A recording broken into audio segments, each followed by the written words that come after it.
Good morning. I'm Chris Fettis, your CEO of Coastal Electric Cooperative, and welcome to our 2025 annual meeting. This is a special year marking our 85th anniversary. We were founded in 1940, and our mission has always been to provide affordable and reliable electricity to all of our members in our community. Despite the challenges, and this past year we've had some challenges. We had an active hurricane season, if you recall, with a tropical storm followed up by a pretty damaging Hurricane Helene. And then just a few short months later, we had probably the most severe January winter weather that I can recall, a full week of weather and cold temperatures below 32 degrees. And let's hear more about our outage restoration efforts from our engineering and operations team here at Coastal Electric. I've been here almost 32 years. And all my time here, I've never seen the driving conditions the way it were. The ice and snow stayed here for 4 days, and the conditions were perfect. It never got above freezing for 4 days. We had a couple trucks get stuck. It was hard, first morning, we got up at 5:30 or so, and it was still dark out. And with the snow, you couldn't see any lines in the road. You kind of just had to go slow and stay where you thought would be in the middle. It's hard when you try and stop a big truck like that. It wants to slide on ice. Every outage had something to do with tree limbs. Once that rain had froze on limbs and that extra weight got on there, tore down a lot of limbs. The only thing we would do was run outages, and we had one crew assigned to that, and their response time was probably horrible because they couldn't drive at about 25 miles an hour. It's always kind of cool to see the snow come here because it's something we don't get to see every year. But as far as preparedness, it's the same thing with a hurricane or any other storm. Nobody can predict the weather, and we've seen that with Hurricane Helene. Hurricane Helene was a unique storm. The only one to really compare it to in my time here would be Hurricane Matthew. And I think it was just as severe. We didn't have a lot of time to prepare because the track kept it in West Georgia, and the track moved significantly to the east. We kind of weren't expecting it to pick up at the last minute like it did and, turn into something significantly worse. And whenever it did that, it was greater damage to our area. And there was a lot of other co-ops or neighboring co-ops that suffered the same situation as we did. They weren't prepared because that wasn't supposed to happen. There was a lot of wind involved in that event. I believe it was 90-something% of our system went down with it. It was still a 5-day event for us to get the lights completely restored. It was a catastrophic damage around here. We have something on the radar that's coming. First thing, we're going to make sure we have all of our material together, and we try and keep track of anything that needs to be taken care of before the storm gets here. Usually our warehouse is pretty good. If we think that we're going to have a major event, that there's going to be several broke poles or whatever, they'll go ahead and call in and be prepared and have extra poles and transformers or whatever else, delivered prior to the storm getting here. When the outer bands get here, we'll work until we get winds over 35 miles an hour. That's when we have to stand down. Once the storm's cleared, we start with doing the things that we can do first to get the most amount of people on, and then we just work our way down the line. Within 24 hours of the storm, we start getting a good game plan.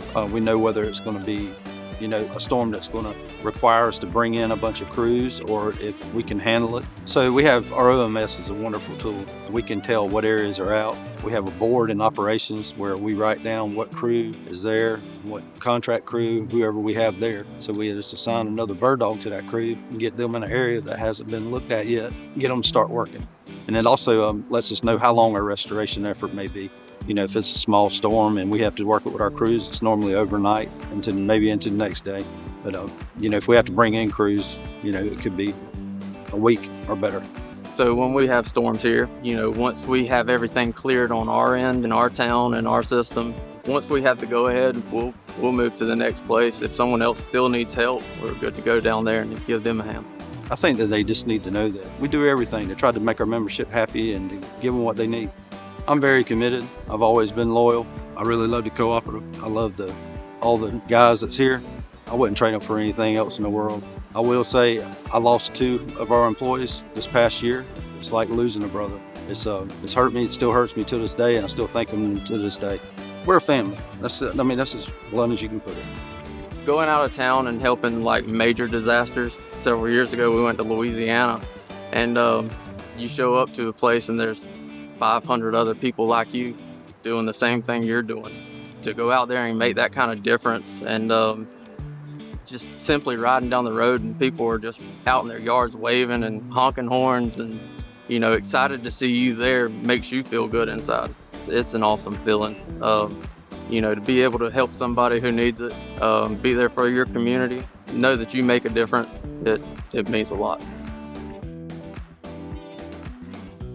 So we're in the Coastal Electric Control Center, the center hub of activity for all things related to the maintenance and operation of our electric grid. Line inspections, connecting new customers, and most importantly, outage restoration. This is where reliability begins. Our 2024 safety inspections included over 3,000 pole inspections, 1,000 pad mount equipment inspections, and almost 200 miles of right-of-way clearing to prevent power outages and maintain our reliability. We also worked to connect new members to our electric grid, connecting over 1,500 new services last year alone. So when Coastal Electric isn't busy restoring outages from severe weather events, we're also working with our community partners.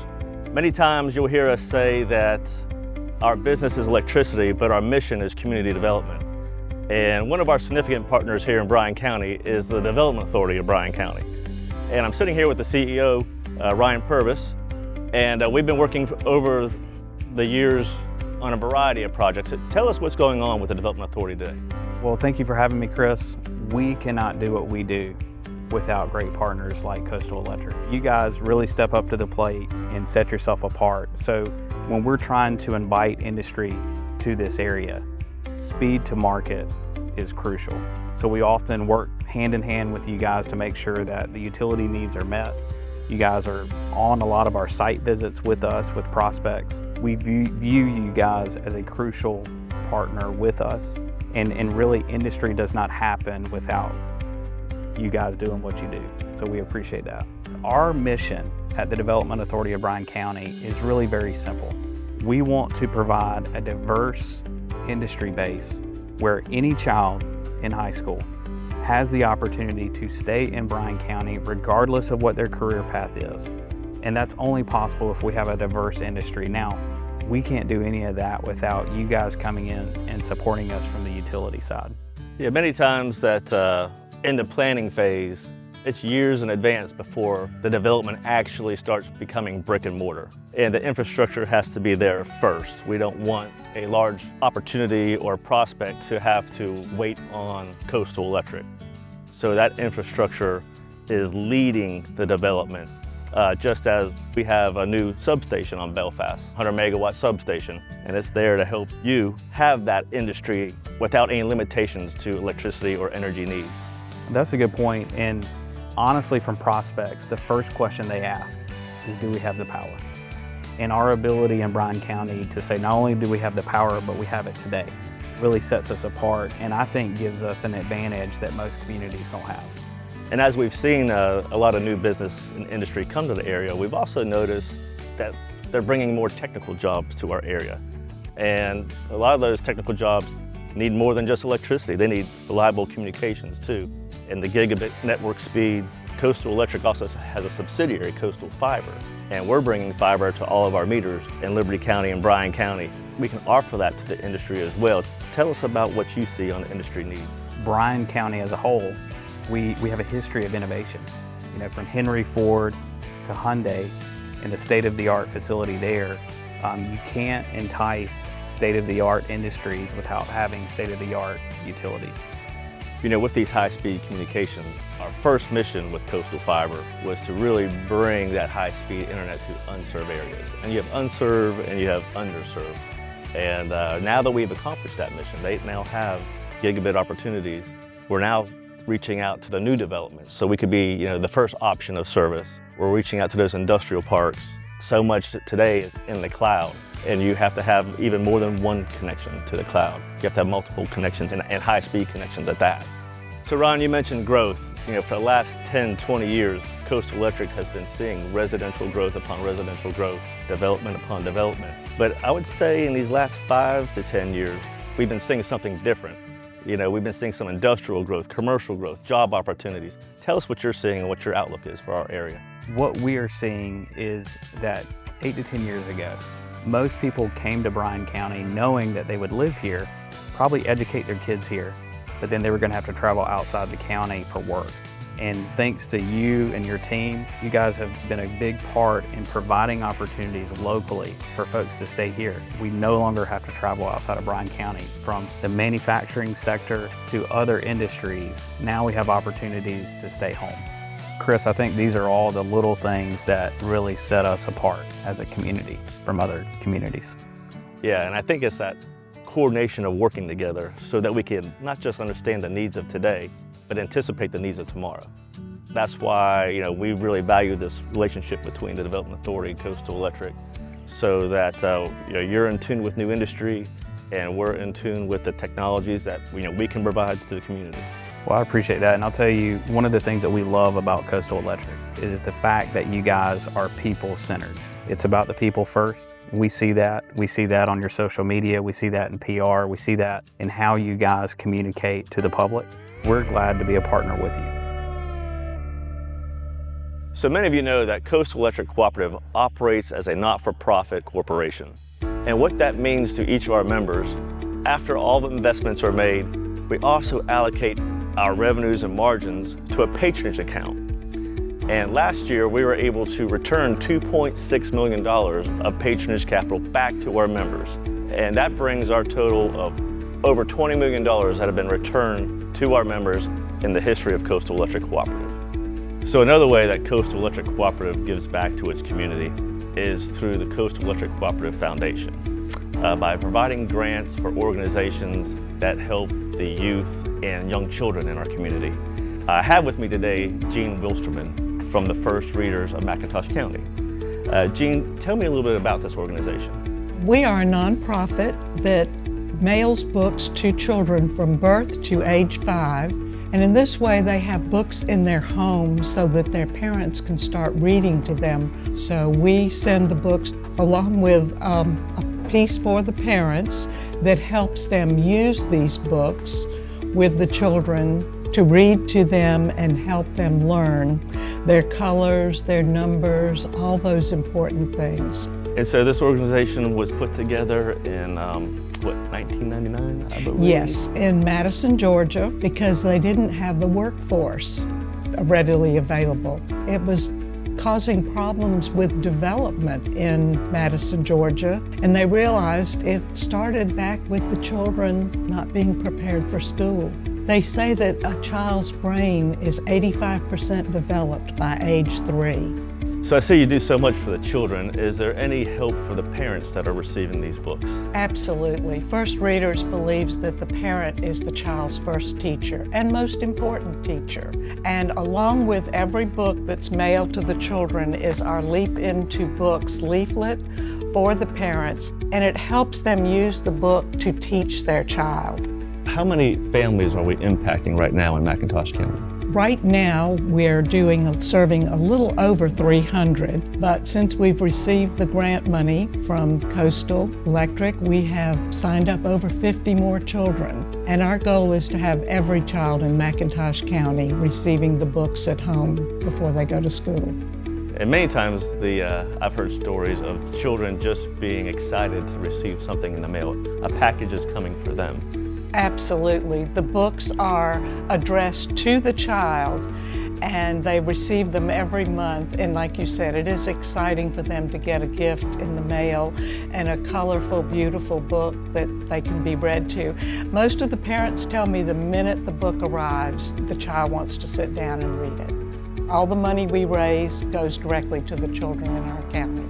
Well, this is a great organization and a great example of how Coastal Electric partners with others to make just dramatic improvements to quality of life for our children. The children are our future, and we thank you for applying for this grant.